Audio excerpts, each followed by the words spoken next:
so we won't get ready to go live. My daughter just started working for TSA. Did she? That's excellent. I'm so sorry. What happened to CBP? TSA I know. call first. Fair Well, enough. this is a transitional period. This is an upgrade. Is Yeah. for CBP is ready. We're Yes. ready and waiting for her. Good afternoon and welcome to CBP Travel Chat. My name is Rhonda Lawson and I'm a branch chief with the CBP Office of Public Affairs Media Division. The United States will soon be making plans for holiday travel, so joining me today is a distinguished panel of experts from CBP's travel team with information and updates on the Trusted Traveler programs and how you can stay ready, travel ready this season. To my right is Christina Luna, branch chief of the Office of Field Operations Trusted Traveler programs, and to her right is Sean Cowie, branch chief with the Office of Field Operations Communications Division. So I'd first like to start with Mr. Cowie. Can you talk about how the Office of Field Operations plays into holiday travel? Yeah, absolutely. So the Office of Field Operations is the first point of contact for people who are entering the United States after international travel, right? We deal with all the United States citizens that are coming in, or coming home rather, permanent residents as well as visitors. So we are the ones that check your passports and make sure you have the proper visa to come in, and we ask you questions about where you've been and how long you've been there, right? And we've been dealing with a lot of increasing travel, and I think it's important for us to make sure we plan ahead for the holiday travel season, as well as being cognizant of peak travel times, right? And CBP, especially the Office of Field Operations, has been doing a lot of investing in technology to try to help streamline that process for people when they're returning to the United States or entering for the first time, and making use of that technology and some of our suite of global of mobile apps rather, like Global Entry and other applications, so that you can have a more seamless travel experience when you're returning to the United States. Okay, well now speaking of Global Entry, Ms. Luna, can you talk a minute on the Trusted Traveler programs? Absolutely. So U.S. Customs and Border Protection, CBP, has created 4 Trusted Traveler programs that provide expedited entry into the U.S. For pre-approved low-risk travelers. In our air environment, we have Global Entry. The Global Entry program allows travelers to use our latest technology for our touchless portals that have replaced our old kiosks. They can also utilize what Sean was saying, a Global Entry mobile app that's really new. So again, this touchless after COVID, right? We don't want to touch anything, just kind of breezing through security lines, breezing through customs and immigration. It's a really convenient way to get through. Currently, Global Entry has 14 million members. We also have 20 partner countries that are able to participate in the Global Entry program, and this is just going to make your arrival into the U.S. just so seamless and so easy, especially if you're traveling with family. This is just a great way. Yes. We also have Nexus, which allows expedited entry into the U.S. and to Canada. We also cover the southwest border, our Mexican border. We have our Sentry program that allows expedited entry into the U.S. when you're driving or walking across the land border.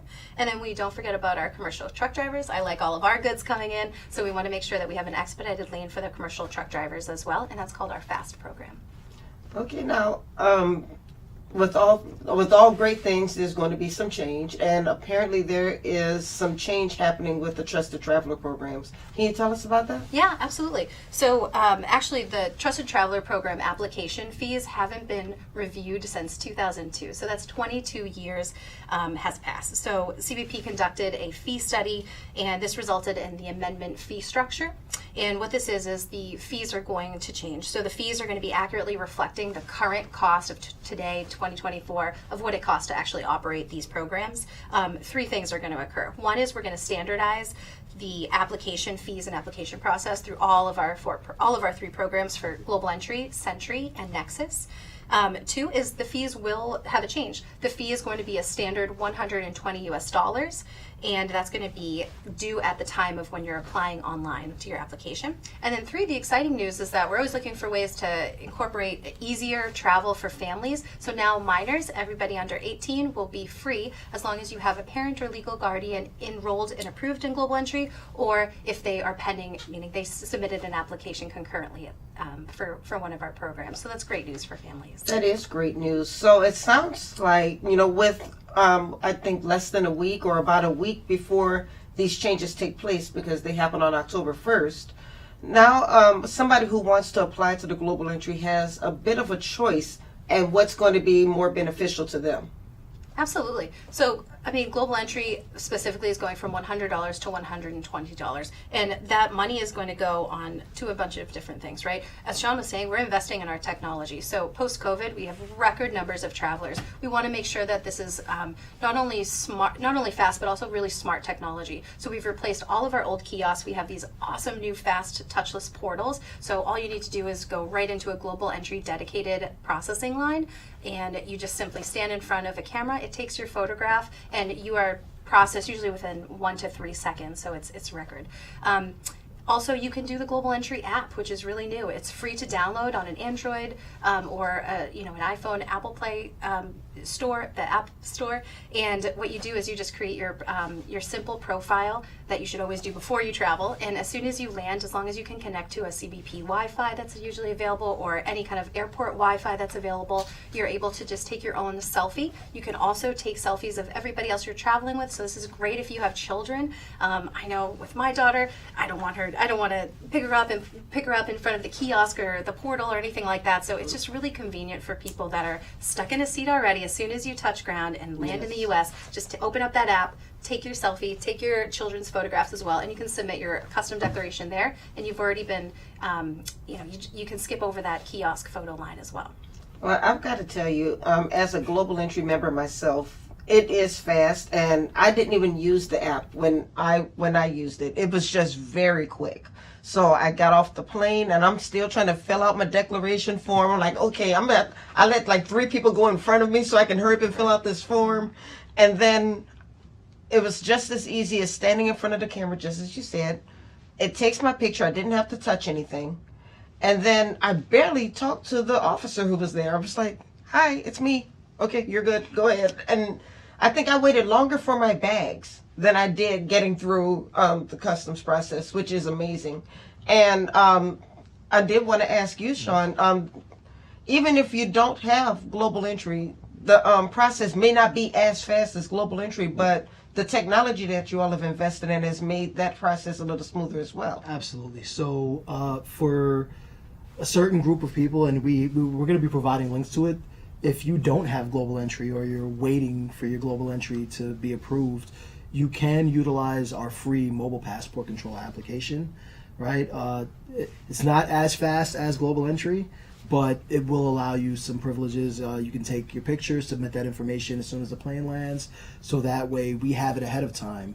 So when you get to the officer on primary, they're able to actually start processing you a lot faster than they normally would be able to, right? We also use some other biometric technology to match your face to the document, right?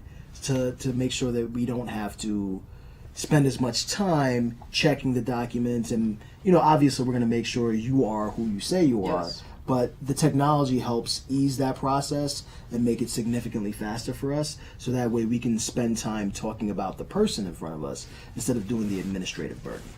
Well, we actually already got a question, and it's funny that you mentioned the mobile passport control, because that's the question that we received. The question is, what is better for families? Would it be global entry or the mobile passport control app?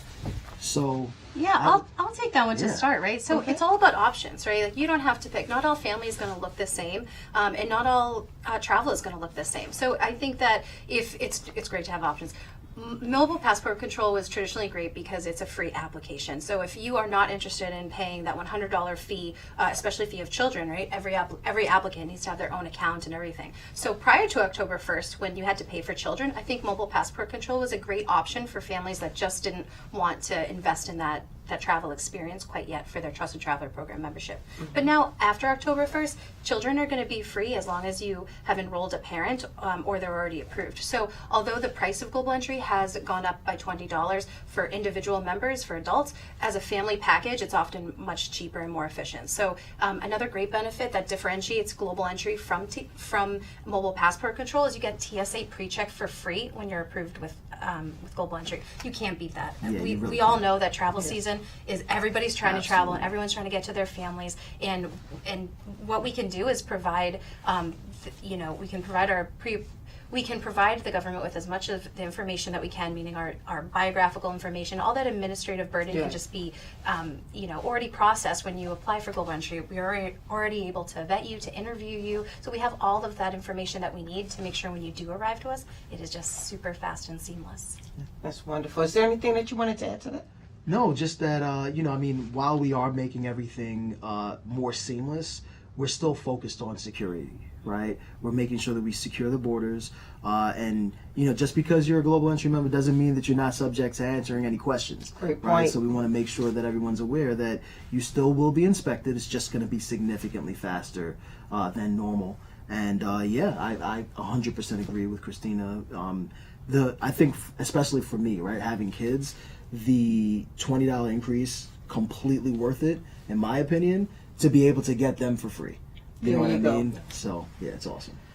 Now, one thing you also mentioned was safety, and you mentioned security. And I know, and you also talked about biometrics, and I know sometimes people get a little afraid when they hear the word biometrics. Right. And so we want to let people know that, their privacy is still safe. Yeah, 100%, right? So we always put privacy and protecting people's information at the forefront. So we only retain that information for as long as we need to complete the transaction, and then that information is gone from our systems, right? So it's not like we're creating this massive database on everyone and taking people's pictures and storing them forever and ever. Right. It's not happening, right? We're matching your face as you're presented today to the document that you have. And once we get that match, and we have like an over 97, 98% match rate, right, from the technology, and it's so much faster. And we've been able to identify a bunch of different imposters as well, utilizing this technology, right? So it does help us keep things more secure. And we're not going to sell your information to anyone or anything. So it's going to be, I think it's huge for the American public and anyone traveling to the United States to be able to take advantage of these mobile applications and these touchless experience that we have at the ports of entry. Another question just came in actually for you. The question is, how do we renew if our children already have global entry? That's a great question. So they have options, right? So there is an application fee of $120 after October 1st. If you're applying before October 1st, it will be $100. So my advice to a family member that's applying, that's renewing their children, is just to wait till October 1st. They can still proceed on with their personal renewal. Remember that the parent or guardian has to be either approved or have a pending application. So as long as they have applied but are just waiting for that conditional approval, if they're in the vetting process or they're waiting for that interview process, then their child will have a waived fee. So just have them wait until October 1st to make sure that they really gain the benefit of free minors. Okay, now just to build on that, we did have a question that came in prior to our live, and the person had applied for global entry, but their interview won't take place until February. Yep. That's a great question. So when you apply, that's when that fee is due, right? At application time. So as long as you have submitted that application before October 1st, then it's just $100 for global entry. After October 1st, if you apply and you submit your application, you're paying $120, and it doesn't matter when your interview is. It could be up to 1 to 2 years later. That is totally fine. You have that grace period for renewals as well, so you won't lose those benefits, which is great. But if you've applied, paid that $100 before October, but you haven't finalized it, you're not quite yet approved, you don't have to pay any additional money. You've already paid everything that you need to at time of application submission. Okay, I'm sure that makes a lot of people feel better. Yeah. Save the money when you can. Absolutely. Absolutely. Now, another thing I wanted to ask is, we talk a lot about benefits and how great global entry, Nexus, and so forth are. But with those benefits can be taken away if we are not doing the right thing. Can we talk a little bit about that? Or what are ways where people can lose those benefits? Yeah, so I mean, there are a few different ways, right? If you fail to declare, goods that you're bringing into the United States, if you fail to declare currency in excess of $10,000, right? If you fail to declare food, like there are a lot of different ways you can lose these benefits. It's called the Trusted Traveler Program. So there's a higher standard for you, right? Having this faster process and being pre-vetted, there's still an expectation that you're going to be able to declare everything that you're bringing into the country, right? And I know Christina has a ton of information about the nuances and things like that, but also like committing a crime, outside of just the CBP process, could also cause you to lose your membership. You know what I mean? So, Sean, I'll add to it, right? For global entry, you're a trusted member, right? We trust you to be honest in your customs and immigration, and agricultural declaration. One of the benefits that we do to kind of ease people from this, because obviously trust does not come easily. We want to earn your trust as well. So we do give front of the line privileges to any trusted traveler member that has declared something. So that means if you're not sure about some kind of food product, number one, going online and going to our brochures, like know before you go. We have a bunch of literature online that we're able to provide for people about kind of questionable foods that they're just not sure. But when in doubt, to declare it. If you need to be referred to any secondary inspection, the officers are able to see that you are a global entry member and do receive front of the line privileges. So that's great. Well, that's a great benefit, especially if those lines are long. Absolutely. They can be sometimes. Question, what is the policy? You mentioned declaring currency a little earlier. What is the policy on declaring money? And the reason why I'm sure that this person asked, because if I'm carrying large amounts of money, I might be a little nervous about telling people that I have that much money on me. Right. So, you can bring in as much money as you want to into the United States, right? The rule is that if you have $10,000 or more in not just currency, but monetary instruments, so that's traveler's checks, right? Anything like that, you just have to declare it. Once you declare it, there's a form you fill out, and then you go on your way, right? So the issue is when people don't declare, or they they misrepresent how much money that they're traveling with. But the rule of thumb is if you've got 10 grand or more in U.S. currency or foreign equivalents, or traveler's checks, right? Just declare it. There's no penalty to declare it. It's the same if you're bringing in $1,000 or $100,000. It doesn't matter. You just got to fill out the form. That's all it is. Now, can a person lose their global entry privileges or any trusted traveler privileges if you're not in your right? head? Yeah, absolutely. So the thing with trust is it can be earned or taken away, right? Absolutely. So this is a 5-year membership for global entry for all of our trusted traveler programs, and absolutely you can be after your 5 years you're subject to a renewal application, and we absolutely look at the behaviors in your honest declarations. And if you do have inaccurate application information, or if you haven't admitted that you have any kind of agricultural fine or anything like that, of course that can be taken away at any time. And you're obviously still subject to inspection to any officer. People love to be accustomed to this fast processing, which of course, who wouldn't? But of course, we still have a job to do, and we do that respectfully, and we do it very quickly, but we do need your cooperation and just the people's patience with us, that we are trying to protect both you, ourselves. We all want to go home to our families as fast as possible. The mutual trust and respect is just paramount to these programs working. And as long as we're both honest and respectful, the process can be really a genuinely nice experience coming home and visiting the U.S. Now, I have to ask, there have been people who said that they lost their global entry privileges over accidentally having a banana in their bag or an orange in their bag. Yeah. That's I want to say that's unlikely without some other factor coming into play, right? We can forget, but it's all based on that inspection that happens at that time, right? So everyone's experience is going to be a little bit different. I would say it's highly unlikely that just having a banana is going to cause you to lose your global entry membership, right? Yeah, so every case is different, right? And we never get the full story behind all of this, right? Maybe they were asked 100 times and they insisted. But regardless of that, if you do lose benefits of global entry, it's not the end of the world, and it's not the end of your process either. We do have a CBP ombudsman that is a separate entity attached to Trusted Traveler programs that reviews every case-by-case denial or revocation in that case to make sure that they see the full picture. The applicant that was denied or revoked can simply go onto their TTP dashboard, the same applicant website that they submitted their application to, and it's a dashboard. They can see really clearly. It's a free text option for them to write any circumstance like this. Hey, I bought a banana, I didn't know. They have their opportunity to be heard, and then that CBP ombudsman will review that application individually, look at totality of the circumstances, and then have that final decision whether the revocation should be sustained or they can be welcomed back back into that program. Okay, and can a person, if they do have their privileges revoked or maybe they are denied, are they able to apply again?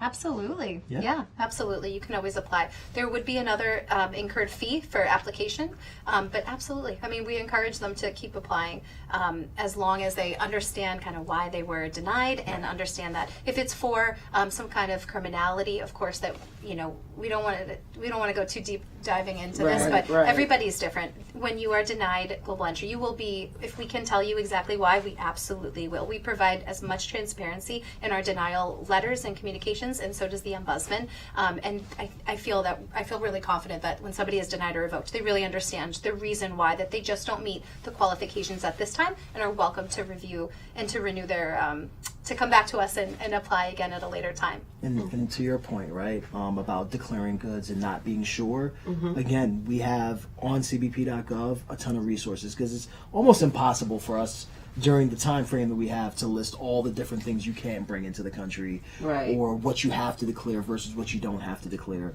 So utilize those resources. We'll be putting links in the chat, right, on the different platforms, so that you can actually go in there and search, like, hey, I'm not sure if I can bring this cheese back from this country. You know what I mean? Or do I need to declare this number of bottles of alcohol or not? So all of those nuances, all that information is going to be available on cbp.gov. And like you said, Christina, if when in doubt, just declare it. There you go. Yeah. There you go. Now, we did have another question that came in, and I think this one's going to be dedicated to you. Sure.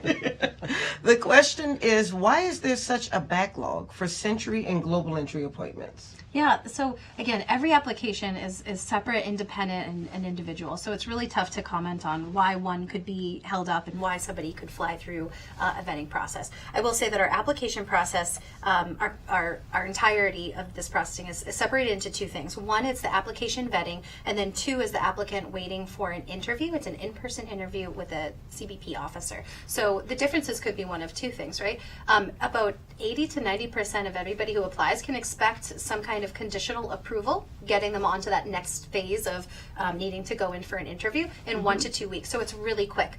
There are numerous issues why that could be held up, and that need to be further reviewed by an officer to make sure that we're looking at that entire application, make sure that we're not missing anything for security, making sure that we're properly applying our standards. And that can just take time. So we appreciate your patience. Every program, every person's name, right, is a little different, and that just takes manual time for officers to work through, but we're doing great. This year alone, just Global Entry had 3 million applications. So of course, something that you can do as a traveler to make sure that this is as fast as possible for you is one, apply plenty in advance. If you know that you have travel for the holiday season, don't wait until December to submit your application. As far out as you can, right? And you do have, a year to complete that application fee. Once you apply, you do have a year to complete that interview process. And for renewals, you have extension of benefits. So there's no need to kind of wait, if you will. And then two, if you're stuck on an interview, we have numerous different ways. Traditional, we have enrollment centers that are stationed at our ports of entry. They're manned by CBP officers. And that's a great way. But after COVID, travel has gone up, Global Entry has exploded, right? And we love this, but we've also responded very efficiently by creating multiple different options. We have enrollment on arrival, which is a great opportunity for people to do. It's basically when somebody lands in the U.S., right there on primary inspection, there is the officer that is able to conduct that Global Entry interview right there in person. Every airport's a little different. Sometimes it's just that booth alone. There'll be plenty of signs for the public to navigate to. And sometimes you go through primary inspection, and then you'll just have this little waiting room, and it's often that you can get in and out of there in 5 or 10 minutes. So compared to that long wait line, I think that's really beneficial. Enrollment on arrival is great. There's no appointments. You just simply walk up, and we try to get you in and out of there as fast as possible. I think you make a good point about the 5 or 10 minute wait. I remember I had a traveler who contacted me, because they always contact me. Contacted me saying that he wasn't able to get an appointment. His trip was coming up, and I suggested global enrollment on arrival. And he said, well, when I'm coming in from out of the country, I don't want to sit down in a long interview. And I think his concept of enrollment on arrival was sitting in an office for 15, 20, 30 minutes while everybody else is coasting through. And so I'm glad that you pointed that out, that this interview does not take that long. Yeah, exactly. Our interviews usually last about 10 minutes. Of course, if there's a backlog of people, if it's, Christmas Day, of course, you have to be patient with us, and we're just working as hard as possible. But enrollment on arrival is a great walk-in experience. We also have other options. Enrollment on departure is also a new one at San Francisco International Airport and Washington Dulles Airport, which just started these two locations. Awesome. So it is going to be at any domestic terminal when you're in the airport. It's just there next to Dunkin' Donuts or next to when you're getting lunch. Super convenient. And then we also started enrollment on debarkation. So when you're coming off of a cruise ship and you've just come back, that's a great interface with CBP that you can get your interview handled as well. So we get plenty of options for people. Yeah, we're throwing resources at this to make sure that people can get into the program as quickly as possible. Absolutely. I have a similar question.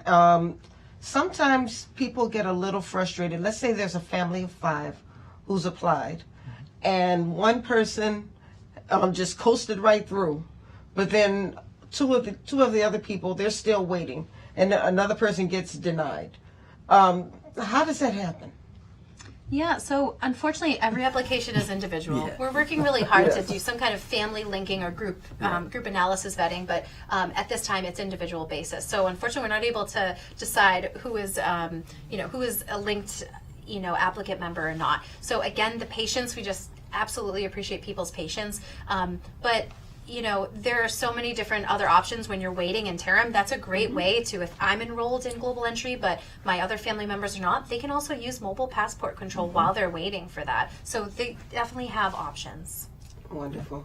And I have a couple other questions, but I did want to ask you, Sean, you mentioned earlier about declaring. Yeah.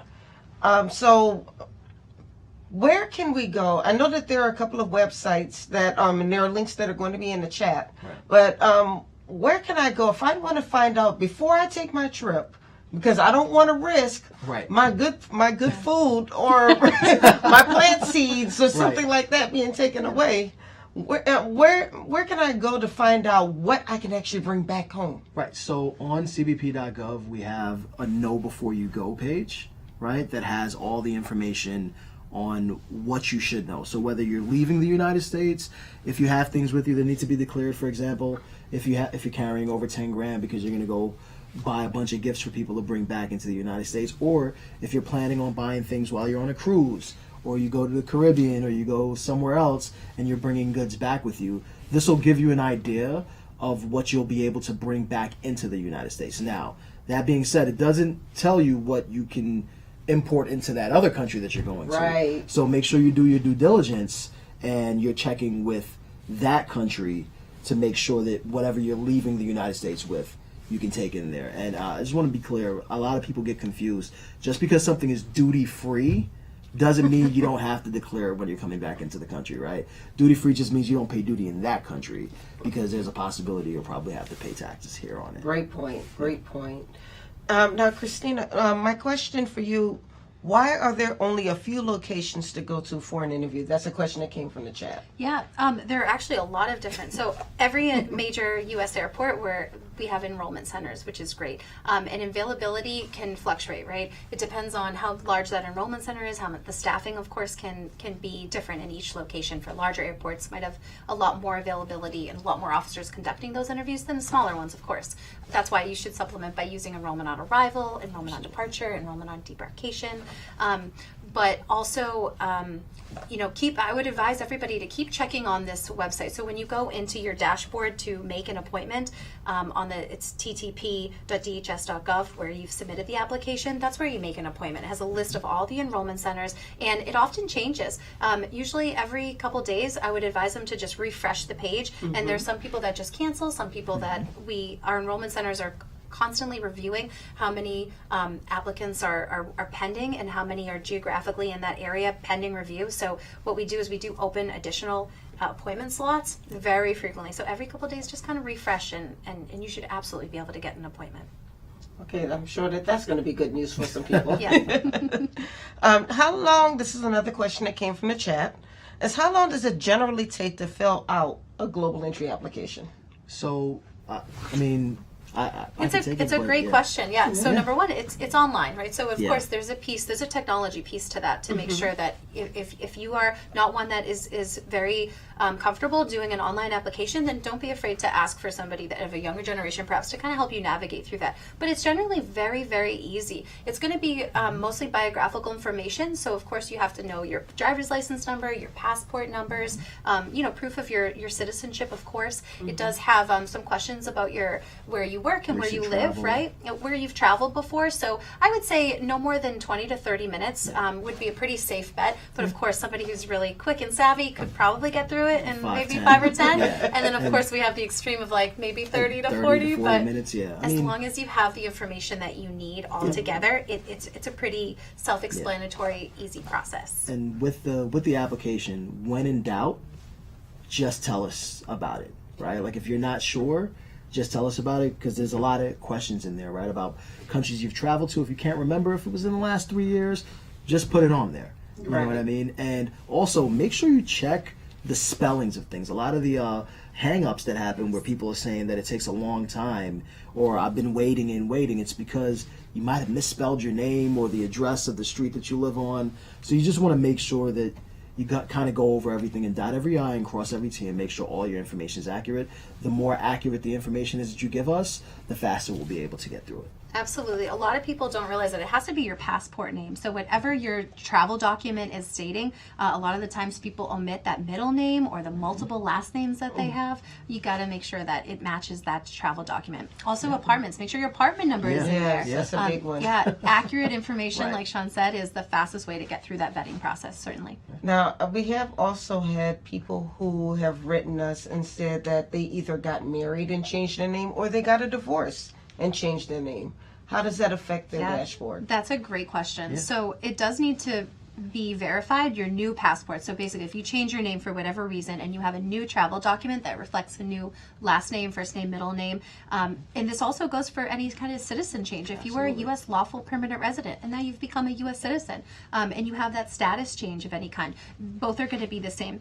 You can go to help.cbp.gov, which is our help desk, and you can actually upload a photograph of your new travel document and you can do it there. And this is great because prior, a couple years ago, you would have to go physically into an enrollment center, which is not convenient, right? And we heard people's complaints, and we really tried to make this better and more efficient for people. So now you can absolutely do this online through this help desk, and a CBP officer will be able to receive this new information and change their account and then communicate that it's been all set. And then also there's a traveler communication hotline that's available for people to call in if they just, don't feel like submitting this information online. And both options are free and totally available. And if the name change, to your point, happens during the application process, go into your TTP dashboard and update it. You know what I mean? Yeah. So, Sean, once you submit the application, it's kind of gone in the wind. Like you have to wait until that next phase. And once you've submitted it, that's the applicant. Interview, right? Exactly. Yeah. So once you're actually vetted, you're conditionally approved, your next step is to go to an interview at an enrollment center. You make an appointment or enrollment on arrival. Just walk up to a primary inspection booth. Either one of those options when you're being interviewed, that's when you present that document. And that's no problem. I mean, this happens all the time. We just want to make sure that we have the most accurate information when we're interviewing. Okay. Another question from the chat. Yeah. Why do children need an interview? That wastes too much time. I know. Believe me. She said I know. We're both parents. We're both parents, right? So it's not a waste of time. It's this administrative burden that we're taking away from primary inspection. Remember, we used to have to swipe those passports, make sure that it's them.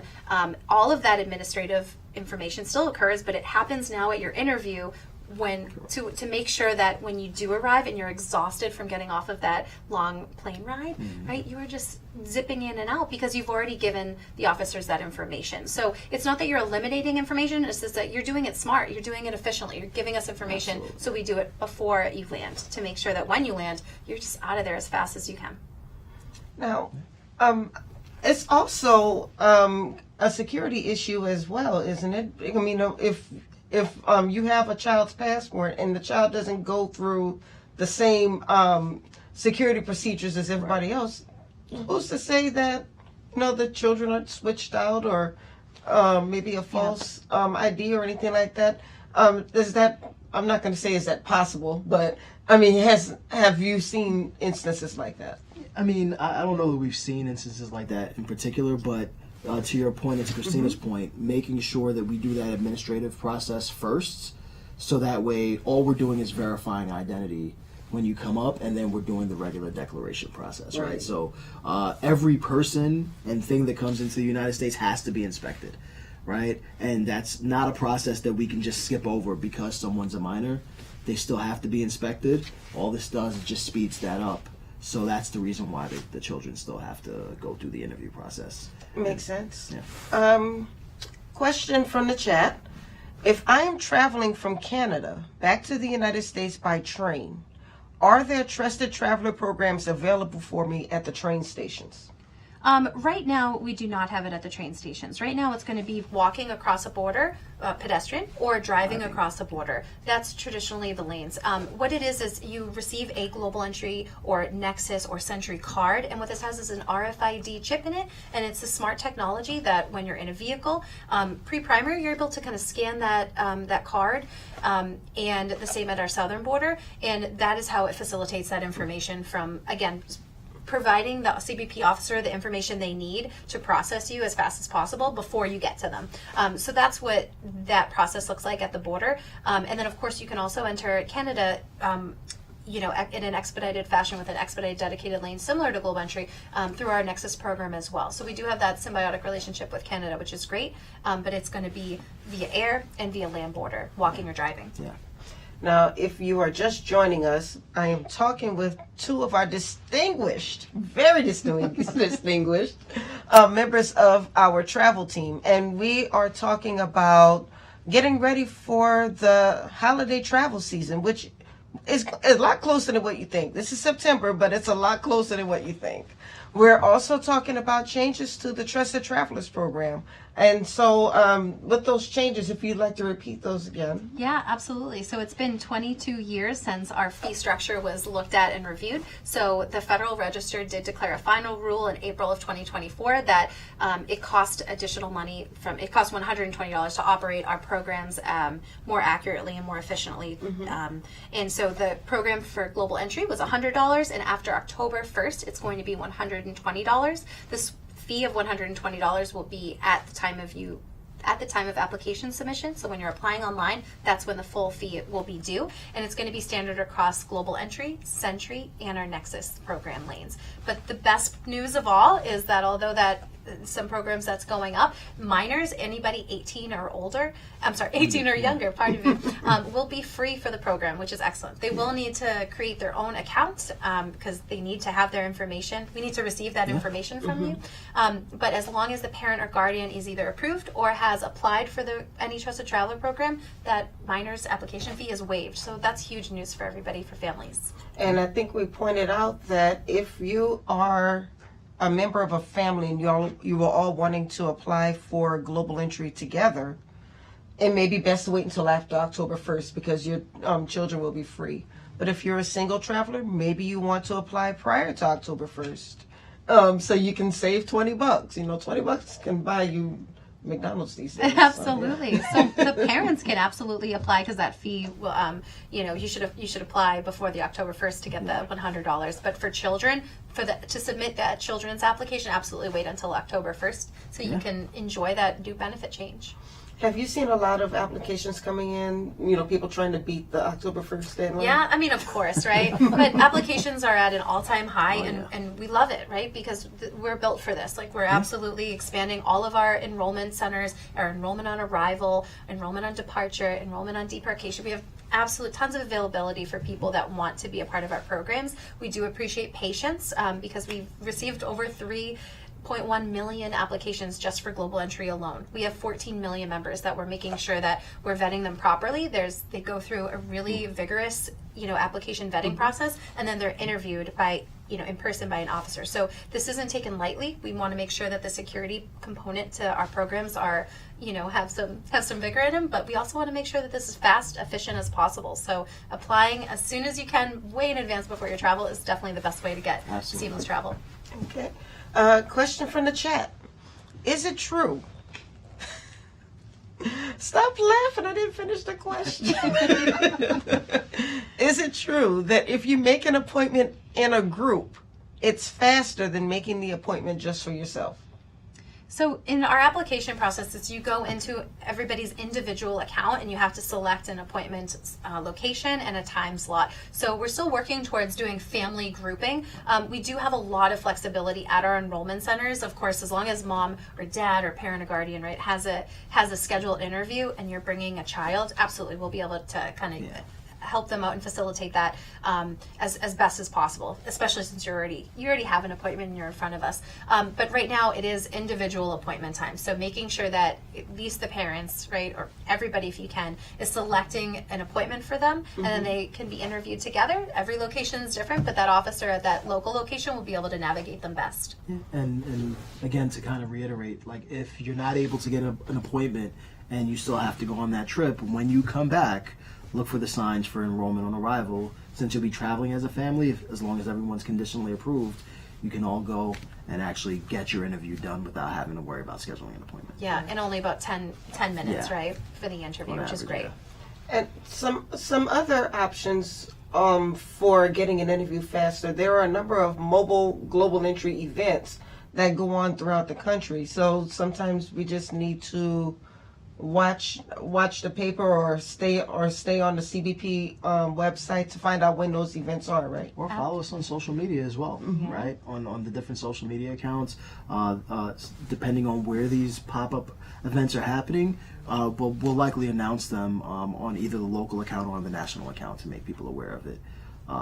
Absolutely. So Trusted Traveler Programs, our headquarters division, absolutely looks at a smart analysis of all of the conditionally approved applicants and pools and why they're not enrolling in enrollment on arrival and making sure that they still have somewhere to reach. So we hear the general public's complaints and we take it to heart very seriously. There are some airports or some geographical locations that are not really close by to any major U.S. airports, and maybe they don't want to fly. So we still want to make sure that they have that. So what we do is mobile enrollment events where CBP officers will drive to kind of more remote locations, and we're able to do that kind of on the go, right? We're able to do it at public libraries. The locations really vary greatly, but we're able to also come to you. So that's a great offering that we have.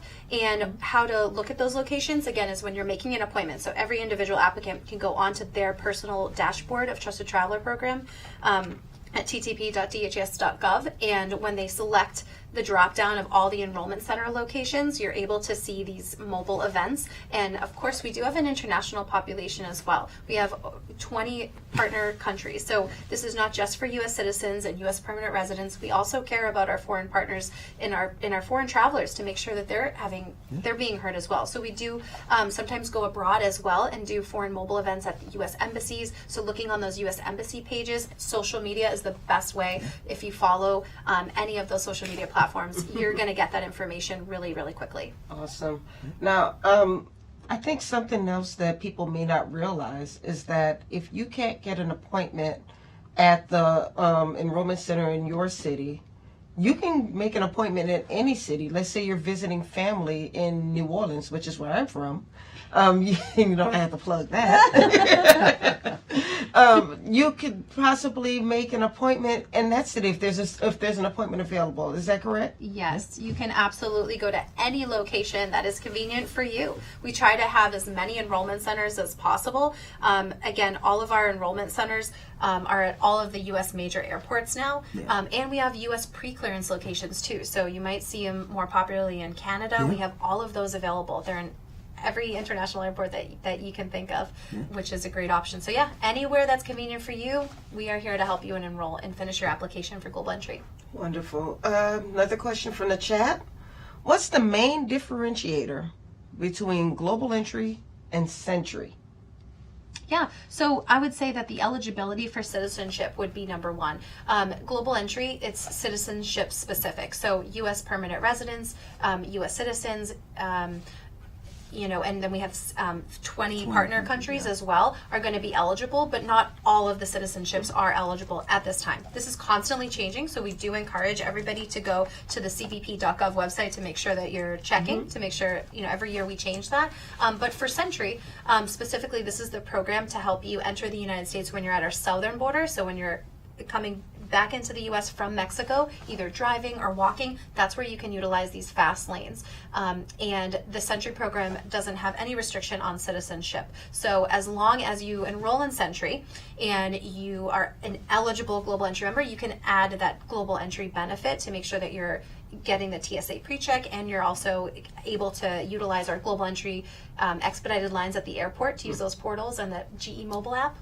Yeah. There. So citizenship would be the biggest differentiator there. Okay, and with that, similarly, sometimes we get questions about, okay, if I have global entry, do I also need Nexus? Or if I'm a Nexus member, should I also get global entry? I believe we've had one person that said that he would rather have both because he wanted to, didn't want to have any issues. Right. But do you actually need both programs, or can you use one or the other, especially if you're a Canadian citizen? Yeah, that's a great question. So our programs are geared towards different domains and different geographical locations. So of course, if you're a Canadian citizen, absolutely, you're going to be most likely on the northern border, so you can absolutely utilize the Nexus program, and that gives you the global entry benefit, TSA pre-check for free, and allows you to enter the Canadian airports faster as well. If you are at a southern border, of course, then you want to hit the Century program, because that one is going to allow you entry into the U.S. faster at that border. And again, if you're eligible for your global entry benefits from the citizenship eligibility requirements, then you're able to add that too. Now with the fee harmonization after October 1st, now it's not, we no longer have this a la carte different programs. Everything is harmonized and everything is the same, which is much easier and straightforward for the general public. So again, after October 1st, it's going to be $120 and minors will be free as long as that parent or guardian is enrolled or pending an enrollment for our Trusted Traveler programs, and the applications will look the same, and you can add the different programs, as you need. All right. Question, and I'm not exactly sure because I didn't know whether the Global Entry app does this, but the question is, will the app continue to give appointments? So the Global Entry app is in different phases. This Okay. just rolled out last year, so patience again, Right. right, for this app for technology. But we are so excited for the new iterations that are coming this next year for our Global Entry mobile app. We definitely hope to have everything on the app as much as we can without burdening the app, to make sure that you can make appointments. You could potentially check your application status there. But right now, at this time, it's the Global Entry mobile app is used when you are landing in the U.S., when you're using your Global Entry benefit. You can simply open that app, take a selfie for you and any of your approved members or your family members, and then you're able to submit your customs declaration, which is really great. Okay. Question from the chat. If a person was denied Century 4 years ago, when can they reapply? Yeah, right now there's no restriction on applying. So they can apply anytime that they would like. They simply go back to their dashboard and they would submit a reapplication. And again, it can be for the Century program. You can switch it to Global Entry or Nexus if you've moved to the northern border. Any of our programs, you're welcome to apply at any time. Wonderful. Now, we have about 10 minutes left, believe it or not. It goes very Fast. quickly. But Sean, if you can kind of walk us through, it is now the end of September. Yeah. We're probably going to be traveling for Thanksgiving, or we may be traveling for Christmas. We have service members who are overseas. I know when I was stationed in Belgium, we planned on going back home for Christmas or Thanksgiving. Right. But I think, especially before I started working for CBP, I didn't think about all of the things that I needed to think about, coming back home. Right. I just knew I wanted to bring chocolate and wine back for my family. So walk us through what we can do to make sure that our travel experience is as streamlined and as easy as possible. Yeah. So for military service members that are returning, the rules are a little bit different. So I definitely encourage all of our service members to check cbp.gov. specifically for what you're allowed to bring back. However, for everyone else that's coming into the country, we would definitely suggest going to cbp.gov, checking out Know Before You Go, so that way you can know what you're allowed to bring in, what the declaration rates are, what amount of alcohol you can bring in, what foods are prohibited, if there's any documentation that you need. Let's say you're traveling and you're coming back with a pet, you may want to check out the CDC website. We're going to drop the link in the chat for that as well, right? To make sure that you have all the proper documentation and vaccinations, everything. So all this information is available online. And, for questions that you don't know the answer to or you can't find the answer to, you can always go to, I think it's help.cbp.gov, right, which is our information center. And it's like a help desk. So if you're just not sure and you can't find that information anywhere online, you can go to help.cbp.gov and you can actually ask a specific question there. And there's going to be a person that goes in and responds to that question to answer it for you. But when in doubt, just declare it when you're coming back in. There you go. Yeah. Now, can you also maybe touch on, I know we talked a lot about the Global Entry mobile app, but there are some other apps that can help streamline that process as well. Yeah, so we also have the mobile passport control app, which is free to use, not quite as fast as Global Entry, but does allow, some more of a streamlined process when you're re-entering the United States. We also have the CBP One application, which will allow people to, you can actually declare currency through there. You're able to declare agriculture items through the CBP One application. So as you land or before you come back, you can actually make an appointment at a port of entry to declare your goods, right, or declare your currency in tandem with your flight or your arrival. And that's or something your that's departure. good for people who like to travel internationally to maybe go hunting. Absolutely. Or if they want to do some shopping and Yeah. come back home. Yeah, 100%, right? And, a lot of the information is on there. CBP.gov is an amazing resource for, I guess, travelers that are coming to the United States. If you're from one of the our ESTA partner countries, you'll actually be able to submit your application using the ESTA application. And if I'm not mistaken, I believe now visa waiver travelers are able to use the MPC application yeah. when they come back in, right? So even if you're not from one of our 20 partner countries where you can get global entry, if you're a visa waiver, you'll actually be able to use, and you're approved, right? And it's not your initial entry, if I'm not mistaken. You're able to utilize the MPC application to help streamline your arrival into the United States. And then obviously, U.S. citizens and lawful permanent residents are able to use that app as well. So, yeah, I mean, we're investing heavily in technology.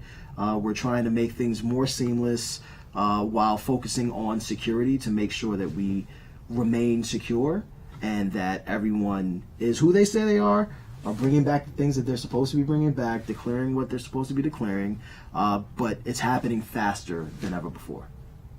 Okay. Yeah.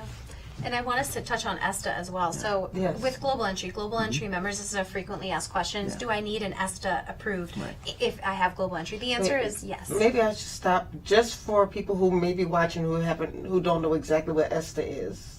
Yeah, the electronic System for travel travel authorization. So it's letting the U.S. government know, letting CBP know that you are arriving from a country that is a visa waiver, meaning you're not required a visa, but you do need to go online and you can very simply fill out a very simple form, and it's called an ESTA. There is a fee associated, and you have to do it before you arrive to the U.S., even without the visa. So yes, even with Global Entry, you still are required. It's part of your travel. You're required You're required documents to enter, and then once you enter, these are when you have all of these other options to get through CBP processing faster. Global Entry, MPC, Mobile Passport Control, CBP One, all of these different options. But once you have eligible documents to enter the U.S., so yes, you would need ESTA, a valid approved ESTA. In order to travel. And ESTA is valid for 5 years, and so is your Global Entry membership for 5 years. Okay, so even if I've come into the country with an ESTA and I've gone back home and I want to come back, let's say a few months later or a year later, I can still use that same ESTA. ESTA is valid for 5 years or the validity of your passport as well. Okay. So definitely make sure you look at those dates. Yeah. Makes a lot of sense. Yeah. So we have come to the end of the broadcast. Is there anything else that you'd like to add?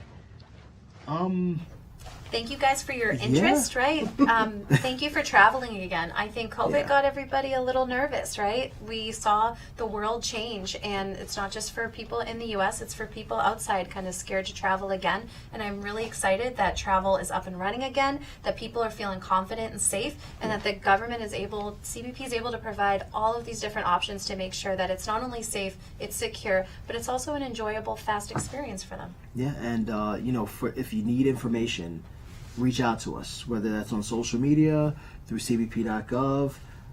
Please send us your questions, right? We're more than happy to help, and we want to make sure that your experience is a great one. Okay, and can we drop that link one more time for the help desk? Yeah, it's help.cbp.gov. Okay, so not the media relations email. No, that's good. Get in touch with you. That's for your fandom. Okay, that's all the time we have for today. I'd like to thank our panel for such an informative discussion, and thank you for joining us. For more information on everything that we discussed today, please visit www.cbp.gov/travel. Thanks again, and safe travels. Bye.